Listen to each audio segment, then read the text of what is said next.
मैं दीपक दुबे प्रयागराज से हूँ और आईएमपी से जुड़ा हुआ हूँ। और मैं आज श्रीकांतो दा को और उनकी पूरी टीम को बधाई देना चाहता हूँ, विशेषकर इस बात के लिए कि ये जो इवेंट हुआ है इस बार 12th एडिशन, इसमें वाइडेस्ट वैरायटी ऑफ जो म्यूज़िक है, जिसको हम कहें कि लाइट म्यूज़िक या उपशास्त्रीय, वो प्रेजेंट हुआ है। और वो भी हमारा प्रिय इंस्ट्रूमेंट जो है हारमोनिका के माध्यम से, ये बड़ी बात है। और अभी जो डिस्कशन हो रहा था कि अगर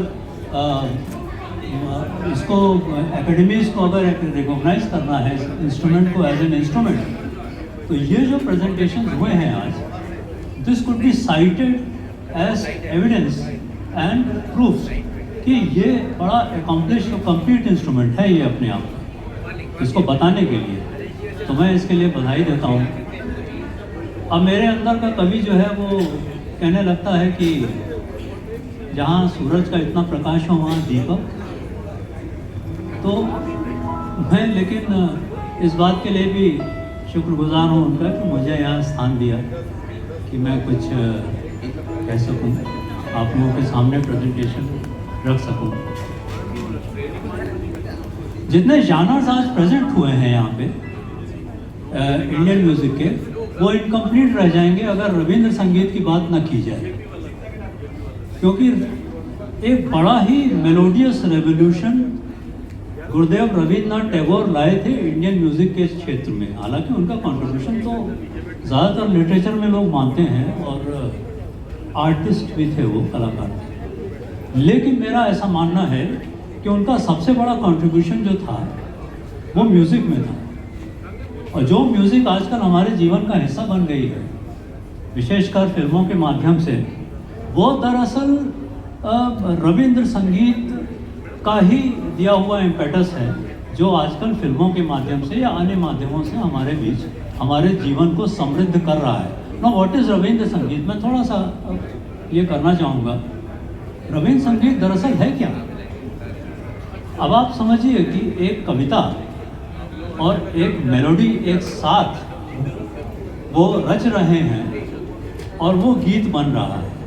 और इतने प्रोलिफिक थे कि उनके भतीजे दिनेंद्रनाथ टैगोर, जो कि म्यूजिकोलॉजिस्ट थे, म्यूज़िक स्क्रिप्ट वगैरह जानते थे, उनको वो नोट करा देते थे।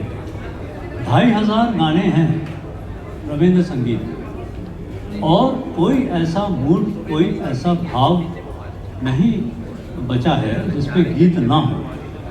एक ही चीज़ है कि वो चूँकि बांग्ला में है, इसके अनट्रांसलेटेबल हैं, ऐसा मुझे लगता है, क्योंकि मैंने बहुतों के हिंदी वर्जन भी सुने हैं, तो मैं थोड़ा सा सेटिस्फाइड नहीं हो पाता। लेकिन मतलब दिव्य है वो। अब उसमें कॉन्सेप्ट्स भी बहुत छुपे हुए हैं, जैसे विदेशी का कॉन्सेप्ट तो आपने बहुत सुना होगा, ओ परदेसिया, बहुत सारे गानों में हमारे यहाँ है।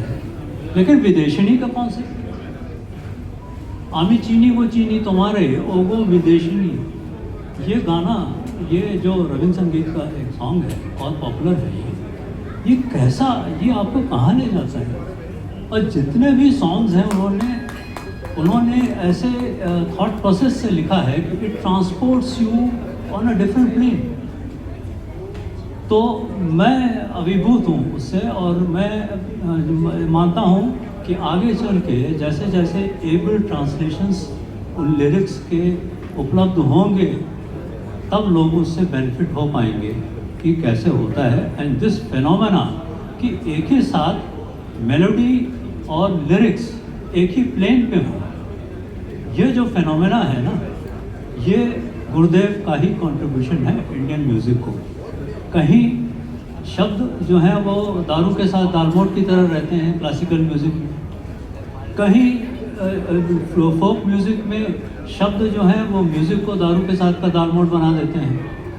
तो इसको उन्होंने आउटरूल कर दिया, उन्होंने एक प्लेन पे सबको ला दिया। ये उनका कंट्रीब्यूशन मैं मानता हूँ। और आज मैं यहाँ पे आपके सामने कोशिश करूँगा कि एक रविंद्र संगीत, उनका बड़ा फेमस सॉन्ग है शौकी बाबू ना कहारे बोले।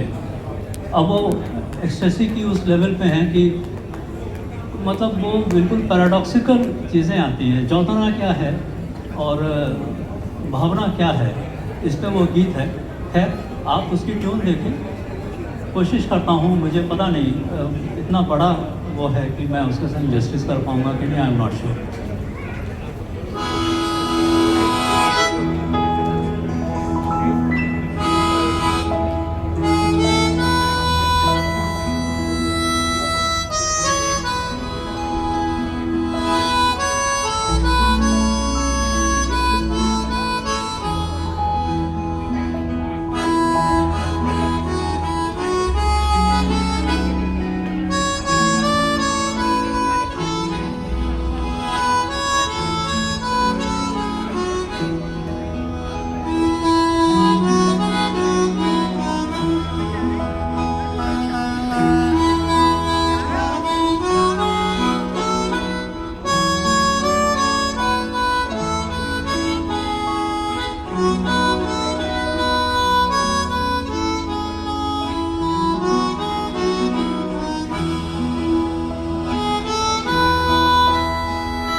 Thank you.